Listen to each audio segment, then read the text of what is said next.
This is professor MH और आज के इस वीडियो में वी विल डिस्कस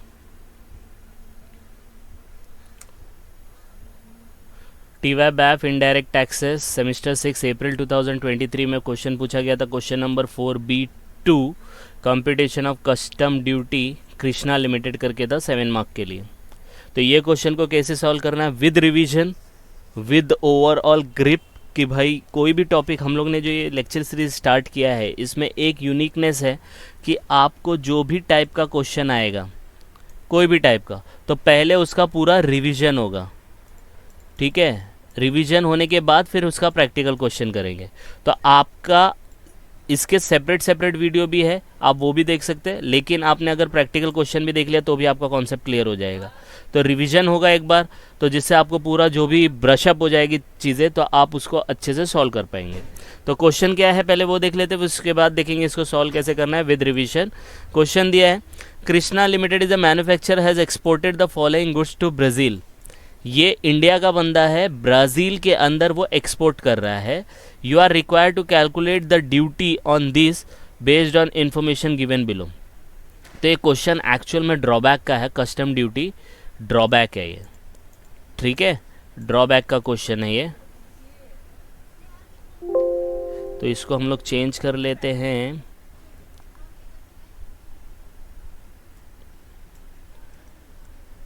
ड्रॉबैक, ठीक है। तो ये क्वेश्चन था हम लोग का। टेबल दिया है, प्रोडक्ट कौन कौन से है, PQRS है, इनका FOB वैल्यू ऑफ एक्सपोर्टेड मतलब एक्सपोर्ट करने वाले हैं तो इस वैल्यू पे करेंगे। एक्चुअल में उनका मार्केट वैल्यू है ये। ड्यूटी ड्रॉबैक है 28%, 3%, 0.8, 1.2%। आपको बताना कितना ड्रॉबैक मिलेगा। नीचे इन्फॉर्मेशन दिया, अदर इन्फॉर्मेशन पहला दिया है कि imported value of Q is 16 lakh, 16 lakh रुपये है। Product X is manufactured out of duty free input, duty free import से मैन्युफैक्चर किया गया। तो इसके अंदर दो के ऊपर एडजस्टमेंट है। पहला एडजस्टमेंट है Q के ऊपर और दूसरा एडजस्टमेंट है S के ऊपर, बाकी के ऊपर कुछ नहीं है। तो इसको सॉल्व कैसे करना है, सबसे पहला तो क्वेश्चन क्या है, क्वेश्चन है ड्रॉबैक निकालना है। क्या निकालना है, ड्यूटी ड्रॉबैक कितना मिलेगा। तो अब सबसे पहले क्या करना है, पहले इसको एग्ज़ाम में भी आपको लिख लेना है। पहले लिखना है ऊपर ड्यूटी ड्रॉबैक, ठीक है, और यहाँ पे ऊपर आप अपने पार्टी का नाम लिखना बहुत ज़रूरी है, कृष्णा लिमिटेड। अब देखो जो क्वेश्चन दिया है ना पूरा कॉपी कर लो।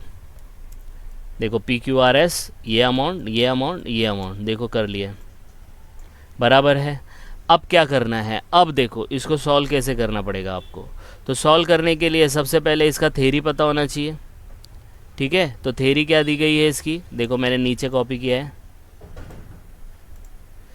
Cases where drawback claim is not admissible. पहला ड्यूटी ड्रॉबैक का मतलब क्या होता है, ड्यूटी ड्रॉबैक का मतलब होता है कि जो भी आप ड्यूटी भरते हो एक्सपोर्ट करने के टाइम पे वो आपको रिटर्न बैक मिलता है, दैट इज़ कॉल्ड ड्रॉबैक। तो कौन से केसेस में आपको ड्यूटी ड्रॉबैक मिलेगा वो आपको डिसाइड करना है, कितना मिलेगा वो ऑलरेडी दिया है। तो ये देखो कुछ केसेस है, cases where the drawback claim is not admissible, नहीं होगा, एडमिट ही नहीं होगा कि आपने अगर ड्यूटी भरा भी होगा तो वो आपको ड्रॉबैक नहीं मिलेगा, रिटर्न नहीं मिलेगा। कब, पहला if the market price of the goods is less than the amount of drawback. अगर मार्केट प्राइस उस गुड्स का ड्रॉबैक के अमाउंट से कम है तो आपको ड्रॉबैक नहीं मिलेगा। इसका लॉजिक क्या है, समझो आपका मार्केट वैल्यू है 100 रुपये वो प्रोडक्ट का, ठीक है, और ड्रॉबैक का अमाउंट आ रहा है 120। तो पागल है क्या गवर्नमेंट, वो प्रोडक्ट आप 100 रुपये में बेच रहे हो और ड्रॉबैक गवर्नमेंट से आप 120 ले रहे हो, अलाउड ही नहीं करेगी गवर्नमेंट, बराबर है। 120 रुपये आप गवर्नमेंट की जेब से ले रहे हो और गवर्नमेंट को 100 रुपये के ऊपर जो भी ड्यूटी और GST मिलेगा वो, तो गवर्नमेंट को तो लॉस है ना। तो गवर्नमेंट ने बोला इसमें हम लोग ड्रॉबैक ही नहीं दोगे, जाओ जो करना है करो। तो market price is goods is less than the drawback तो नहीं मिलेगा। दूसरा, अगर ड्रॉबैक 50 रुपये से कम है तो ड्रॉबैक कितने से कम, ये याद रखने का ऑब्जेक्टिव में कभी कभी आता है कि ड्रॉबैक 50 रुपये से अगर कम होगा तो आपको वो ड्रॉबैक नहीं मिलेगा, ठीक है। दूसरा, drawback amount should not exceed 1/3 of the market price of export good if exceeding restrict to 1/3। इसका मतलब क्या, इसका मतलब ये है कि समझो आपको ड्रॉबैक, जैसे पहले वाला केस ले लो ना, ड्रॉबैक आपको कितना आ रहा है, 100 रुपये आ रहा है एग्जाम्पल के तौर पे, मार्केट वैल्यू उसका कितनी है जो भी लेना है, 100 रुपये ड्रॉबैक आ रहा है, और आपकी मार्केट वैल्यू जो भी रहेगा उसका 1/3 निकालने का। तो मार्केट वैल्यू समझो एग्जाम्पल के तौर पे मैं यहाँ पे बताता हूँ, ड्रॉबैक आपका आ रहा है 100 रुपये और 1/3 ऑफ मार्केट प्राइस, 1/3 है समझो एग्जाम्पल 120, तो 1/3 ऑफ 120 कितना होता है, 40 होता है। तो यहाँ पे क्या बोला है, drawback amount should not exceed 1/3 of the market price of the exported good. If exceeding अगर होता है तो 1/3 पे रेस्ट्रिक्ट कर दो। तो ड्रॉबैक अमाउंट कितना हो रहा है, 100 रुपया है, और मार्केट प्राइस का 1/3 कितना है, 40, तो 100 रुपये ड्रॉबैक नहीं मिलेगा, 40 रुपया मिलेगा।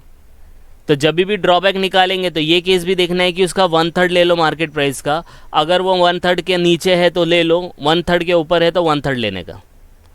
आ रही है बस समझ में। तो ये क्वेश्चन जब सॉल्व करेंगे तो और अच्छे से समझ में आएगा आपको। ये दूसरा export value of goods is less than the percentage of import material used in manufacture of such goods, वो भी somewhere related to that only, जो यहाँ पे आपको दिया है मार्केट प्राइस से। अगर एक्सपोर्ट किया है गुड्स को लेस देन द वैल्यू और percentage of imported material used in the manufacture of goods, जिस वैल्यू में आपने एक्सपोर्ट किया, देखो एक्सपोर्ट किया 100 रुपये में, इस एक्सपोर्ट करने के लिए आपने 120 रुपये का माल मंगाया इम्पोर्टेड, यही बोला है ना, less than the value of imported material in manufacture of such goods. आपने एक्सपोर्ट कर रहे हो 100 रुपये में, लेकिन ये 100 रुपये की चीज़ को बनाने के लिए 120 का माल इम्पोर्ट कर रहे हो, तो कैसे मिलेगा ड्रॉबैक भाई। आप सेल ही कम प्राइस पे कर रहे हो और परचेज ज़्यादा कर रहे हो, तो आपको ड्रॉबैक ज़्यादा मिलेगा, गवर्नमेंट को लॉस होगा, तो गवर्नमेंट उसको भी नॉट अलाउड करता है। फिर नेक्स्ट दिया है, if duties have not been paid on imported material, अगर ड्यूटी ही पे नहीं किया है जो इम्पोर्ट किया है तो उस पर ड्रॉबैक ही नहीं मिलेगा। अरे कैसे मिलेगा, ड्रॉबैक उसी का मिलता है जो ड्यूटी आपने भरा है, नहीं भरा है तो कैसे मिलेगा, तो वो ध्यान में रखने का, नहीं पे किया तो नहीं मिलेगा। फिर ये imported material are use for packing material for export of jute, yarn, jute fabric and other jute product. Jute से रिलेटेड के लिए अगर आपने कुछ इंपोर्ट किया और वो पैकिंग मटेरियल के लिए यूज़ कर रहे हो तो उसके ऊपर भी ड्रॉबैक नहीं मिलेगा। ये इन लोग ने एक कंडीशन डाला है। फिर no drawback is exported or manufactured out of duty free inputs, ये वाला और 5th और 7th वाला क्वाइट सिमिलर है कि आपने ड्यूटी फ्री या उसके ऊपर ड्यूटी नहीं पे किया तो ड्यूटी ड्रॉबैक नहीं मिलेगा। ड्रॉबैक उसी का मिलता है जिसके ऊपर आपने ड्यूटी भरी हो। ठीक है, तो इन चीज़ों को ध्यान में रखना, ये चीज़ें आपको हेल्प करेंगी शॉर्ट नोट के लिए भी। ठीक है, तो अब हम लोग क्वेश्चन कर लेते, ये बना लिया। अब इसके आगे 4-5 कॉलम बनाने हैं। अब बोलेंगे कैसा, वैसे मैक्सिमम 4 बनेंगे, आप 3 भी बना सकते हो। सबसे पहला क्या करना है, सबसे पहला का अमाउंट क्या है, ड्रॉबैक का निकालो। पहला ड्रॉबैक का अमाउंट निकलेगा तो पहला कॉलम को लिख लेंगे ड्रॉबैक। फिर दूसरा अमाउंट हम लोग लिखेंगे 1/3 ऑफ द मार्केट प्राइस, क्योंकि एक कंडीशन ये भी है कि ड्रॉबैक 1/3 को एक्सीड नहीं करना चाहिए। तो ड्रॉबैक निकालेंगे फिर उसको 1/3 से कंपेयर करेंगे, इसलिए देखो यहाँ पे दिया ABCD, इसको चाहिए तो मैं रेड से हाईलाइट करता हूँ तो आपको ये विजिबल होगा। A, फिर ये है B, ये है C, ये D,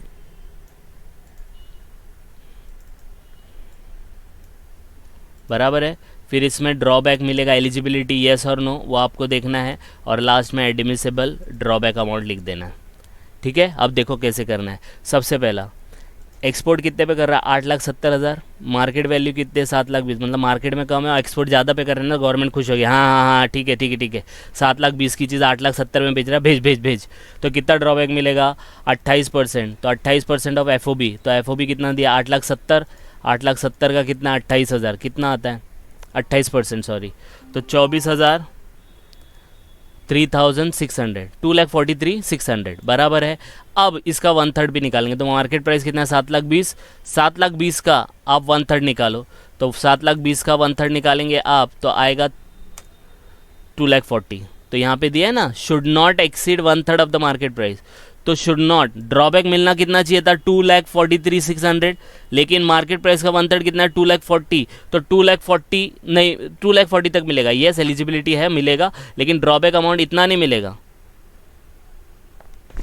इतना मिलेगा। तो एडमिसिबल कितना हो जाएगा, 2,40,000 हो जाएगा। तो आंसर आ जाएगा 2,40,000। समझ में आया, समझा कि नहीं समझा, यस और नो। ठीक है, अब देखो ये 2 के ऊपर एडजस्टमेंट है, ये हम लोग करेंगे बाद में, पहले ये वाला कर लेते हैं। अब देखो ये कितना दिया है, 2,40,000 इसका एफ वैल्यू है कि नहीं है? एफ वैल्यू आपका इसका 2,40,000 है, मार्केट वैल्यू 1,80,000 है, 0.80 निकाल लो, 1920 आएगा। 2,40,000 का 19, ये भी बराबर बोला ना एफ हाँ 2,40,000 में भेज रहा है, भेज भेज भेज भेज। 1,80,000 में मार्केट वैल्यू उसका, ज़्यादा में भेज, मैं ड्रॉबैक देता हूँ, गवर्नमेंट बोलती है। अब पहले मार्केट वैल्यू निकाल लो, तो मार्केट वैल्यू कितना आएगा, 1,80,000 का 1/3 कितना होता है, 1,80,000 का 1/3 तो 60,000 आएगा, है ना? चाहिए तो करके देख सकते हो, 1,80,000 इंटू 1/3 आया 60,000। तो 60,000 को एक्सीड नहीं करना चाहिए। तो अमाउंट ऑफ ड्रॉबैक क्या है, यस इस पर भी मिलेगा, और अमाउंट कितना हो जाएगा 1920। अगर यही वाइस वर्सा होता, 60,000 इधर होता और 1920 इधर होता, तो फिर 1920 ही मिलता। मतलब मैक्सिमम आपको 1/3 से ज़्यादा नहीं होना चाहिए ड्रॉबैक। आ रही बात समझ में? एक और क्वेश्चन कराया था अक्टूबर 2019 का, वो भी आप रेफ़र कर सकते हो, ठीक है। चलो अब ये करते क्यू वाला। क्यू वाला क्या बोलता है, ये देखो 12 लाख, ये 13 लाख। भाई मार्केट में भाव चल रहा है 13 लाख और आप उसको एक्सपोर्ट कर रहे हो 12 लाख में, कुछ समझ में नहीं आई बात। चलो एक बार कर लिया, गवर्नमेंट को फॉरेन एक्सचेंज मिलेगा, लेकिन इसके ऊपर एडजस्टमेंट क्या बोलता है क्यू पे, क्यू का जो इम्पोर्टेड वैल्यू है, मतलब बाहर से जो मंगाया वो क्यू को 16 लाख में मंगाया। इसका मतलब आपने ये क्यू का जो एक्सपोर्ट करने वाले 12 लाख में, इसको 16 लाख में मंगा के बैठे हो। मतलब 16 लाख का पहले माल आया, अब उसको 12 लाख में भेज रहे हो। भाई ये बिजनेस अपने को नहीं समझा। 16 लाख की चीज़ मंगा के 12 लाख में भेजोगे तो गवर्नमेंट अलाउ करेगी क्या? नहीं करेगी। तो इसीलिए यहाँ पे बोला है, यहाँ पे देखो, if imported no drawback exported manufacture, ये तो ड्यूटी फ्री है। एक्सपोर्ट वैल्यू ऑफ गुड्स देखो दिया ना, export value of goods is less than the value of percentage of imported material. तो 16 लाख का आपका इम्पोर्टेड है और 12 लाख का आप सेल कर रहे हो, तो ये गलत हो गया ना। Used in the manufacture of such goods, तो लेस देन है तो भी ड्रॉबैक आपको एडमिसेबल नहीं होगा। तो इस केस में क्या होगा, सब नील हो जाएगा, तो आपको ड्रॉबैक 0 मिलेगा। आ रही है बात समझ में? क्योंकि 16 लाख के नीचे है ना, आपको ये एफओबी के ऊपर फोकस करना है। ये वाला कब फोकस करना है, ये 1/3 निकालने के लिए। आप बोलेंगे 13 लाख तो है ना सर ज़्यादा, लेकिन तो भी 16 लाख के नीचे है। आ रही बात समझ में? अब देखो यही वाला 6 लाख है, 7 लाख, यहाँ पे भी थोड़ा ऑब्जेक्शन आ सकता है, तो 120 निकालेंगे। लेकिन इसके ऊपर एडजस्टमेंट क्या बोला है, एस का जो प्रोडक्ट मैन्युफैक्चर हुआ है वो ड्यूटी फ्री से मैन्युफैक्चर हुआ है। मतलब प्रोडक्ट एक्स जो बनाए हैं out of duty free inputs, इसके अंदर जो प्रोडक्ट लगे हैं वो उसके ऊपर कोई ड्यूटी नहीं भरा। तो यहाँ पे देखो ना, if duties have not been paid use in manufacture, उसके ऊपर भी एडमिसेबल नहीं है। या no drawback on exported goods manufactured out of duty free inputs, तो ड्यूटी फ्री इनपुट्स में किया तो इसके लिए भी नो हो जाएगा, नॉट एप्लीकेबल, नॉट एप्लीकेबल। आ रही बात समझ में? No import duty on inputs, not available, no, nil. तो ये 7 मार्क के लिए पूछा गया था क्वेश्चन, कृष्णा लिमिटेड। तो ये बहुत सिंपल है। ऐसे सिमिलर क्वेश्चन आया था 2019 में भी, उसका भी वीडियो लिंक डिस्क्रिप्शन में, वहाँ जाके आप देख सकते हैं, ठीक है। तो इसको गो थ्रू करो, कुछ डाउट आएगा तो please comment and please like and subscribe for more videos. Thank you.